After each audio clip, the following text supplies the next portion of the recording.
A ver, soy Armando, tengo 27 años, estudié comunicación en la UAP, estudié también ciencias políticas y administración pública en la UNAM, esa no la he terminado, y actualmente soy servidor público en el Ayuntamiento de Puebla. Yo crecí en Mateo de Regil, atrás de Mateo de Regil, en una unidad habitacional que desarrolló el gobierno federal para maestros a finales de los 80, principios de los 90, que se llama UEMAC. Pues ahí crecí toda la vida.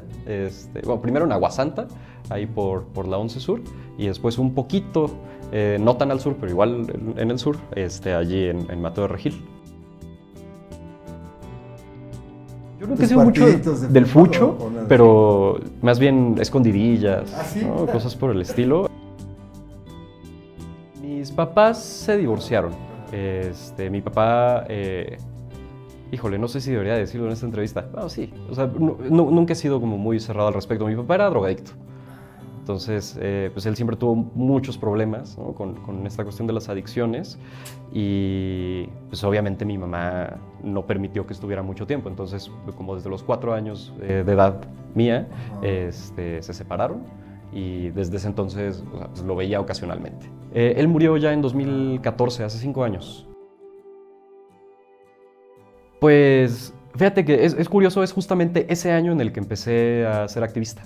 O sea, justo después de que él murió fue cuando yo ya empecé a tener como una participación mucho más activa y más comprometida con mi comunidad. Creo que empecé en cierta medida como buscando en otras personas el reconocimiento que nunca pude obtener de él, porque él nunca me vio hacer nada, ¿no? Porque pues, justamente todo este trabajo que yo ya empecé a desarrollar pues, se da después de que él muriera. Siempre fui un estudiante bueno. ¿Sí? O sea, la verdad es que yo, o sea, me buleaban, ¿no? Yo era el clásico niño ñoño, Ajá. así Órale. que lo buleaban y que lo molestaban, sí, sí. Ajá, porque sí, sí. O sea, yo siempre participaba, siempre, y preguntaban cosas y casi siempre respondía, ¿no? Ajá. A veces me equivocaba, por supuesto, ¿no? Pero, o sea, yo era la persona que no tenía miedo de preguntar, y yo era la persona que tampoco tenía miedo de decir lo que pensaba. Y eso lo fui llevando hasta la licenciatura y la comunicación, que ya la terminé ahí en la UAP, pues salí con promedio de 9, ¿no? Digo, tampoco me interesa reivindicar mucho como esta idea de las calificaciones, porque yo creo que no representan tanto. O sea, representan... Una buena calificación lo que suele representar es que sabes cómo funciona el sistema educativo y cómo funciona la manera en la que te evalúan. Pero eso no significa que aprendiste, ¿no? que dominas el contenido. Eso solamente se logra discutiendo, ¿no? O sea, realmente a partir de un pensamiento crítico, de retar las ideas.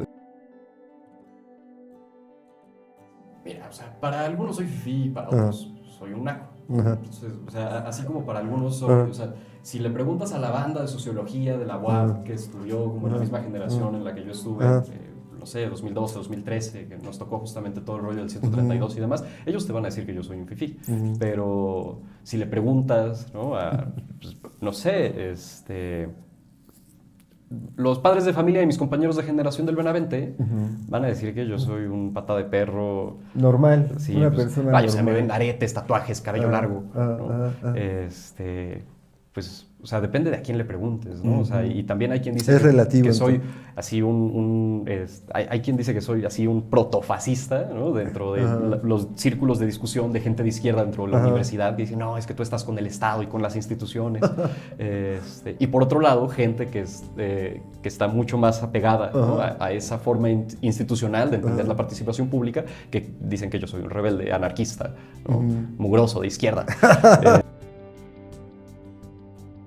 Actualmente 2 libros, uno es sobre la recaudación, ¿no? el problema del financiamiento a nivel municipal en el Estado mexicano. Otro es la perspectiva de los espacios públicos peatonales como espacios de salud pública, que es una investigación de una amiga de la UNAM.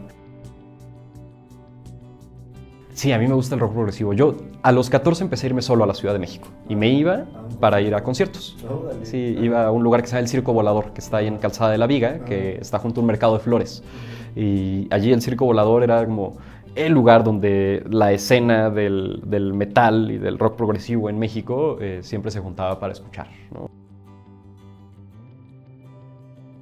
Sí hay algunos. Martin Luther King Jr., ¿no? Por ejemplo, con el movimiento de los derechos civiles para la comunidad negra en Estados Unidos. Mohamed Ali, que nació siendo Cassius Clay, pero se une a la nación del Islam con Malcolm X. O sea, imagínate cómo ha de haber sido para él llevar una medalla olímpica a su país y regresar a la ciudad en donde él nació y que no le sirvieran en un restaurante por su color de piel.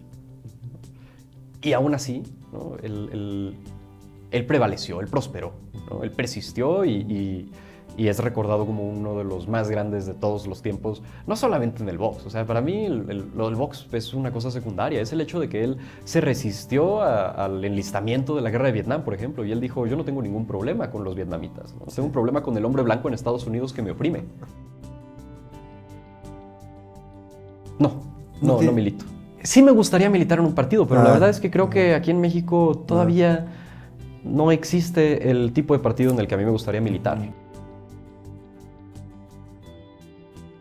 A lo que yo me quiero dedicar, y le quiero dedicar toda mi vida, estoy convencido, es a hacer del reino de lo público un mejor espacio, más bonito, más democrático, más agradable, más sano, más seguro. Y creo que la bicicleta es una herramienta poderosa para ese fin. La bicicleta no es el fin, ¿no? Es el medio, es el pretexto para hablar sobre qué ciudad queremos, sobre en qué tipo de calles queremos convivir.